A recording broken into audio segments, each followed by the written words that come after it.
Myanmar police have hit deposed leader Aung San Suu Kyi with another criminal charge. She's now accused of violating the country's COVID-19 regulations, adding to an existing indictment which could allow the junta to hold Suu Kyi indefinitely without trial. The move comes as military leaders reiterate their promise to hold new elections amid ongoing protests against the coup across the country. Keeping up the pressure despite the risks. Workers in the city of Yangon block a railway line, undeterred by the military's growing presence. From students and civil servants to monks, protesters in Myanmar know that their strength lies in numbers.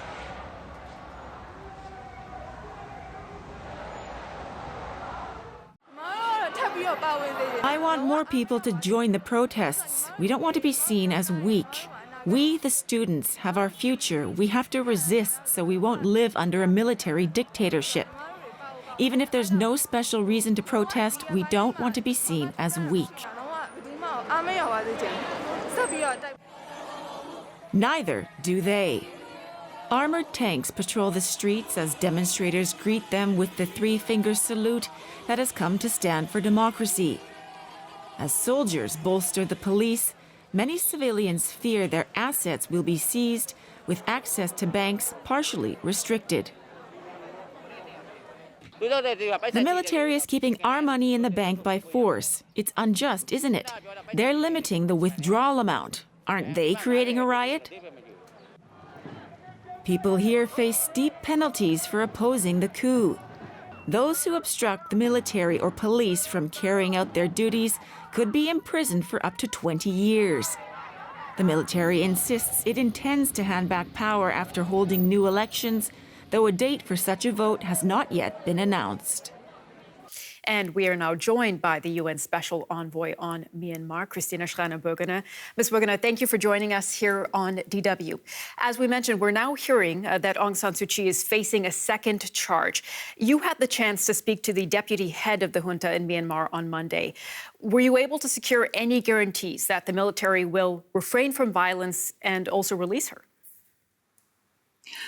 Well, this is the intention to avoid violence as much as possible, because I think they are they didn't expect that so many people are going on the street and will not give up. And they created a committee of disobedience, and they will not stop to protest on the street.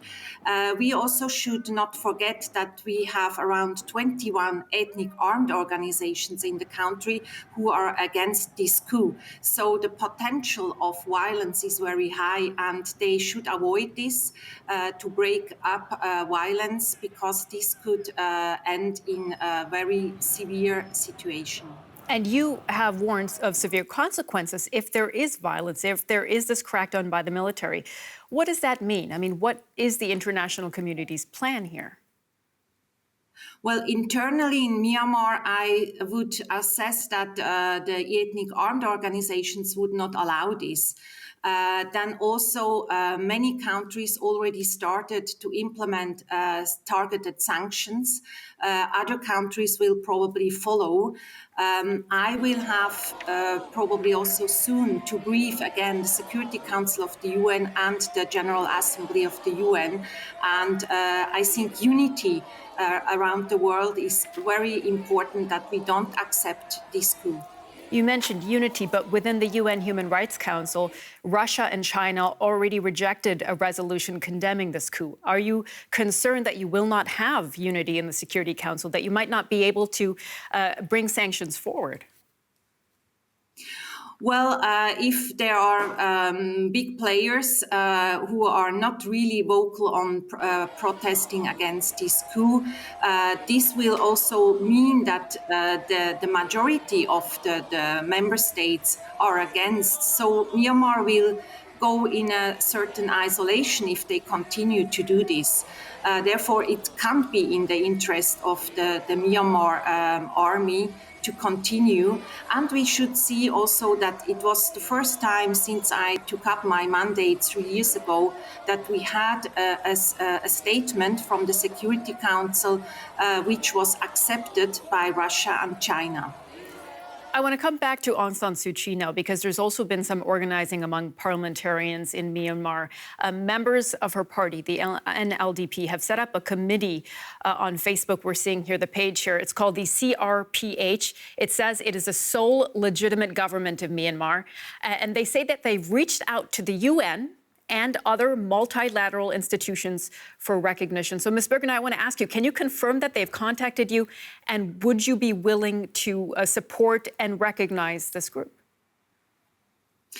I'm as a special envoy who tried to negotiate since 3 years now. I'm in contact with everybody.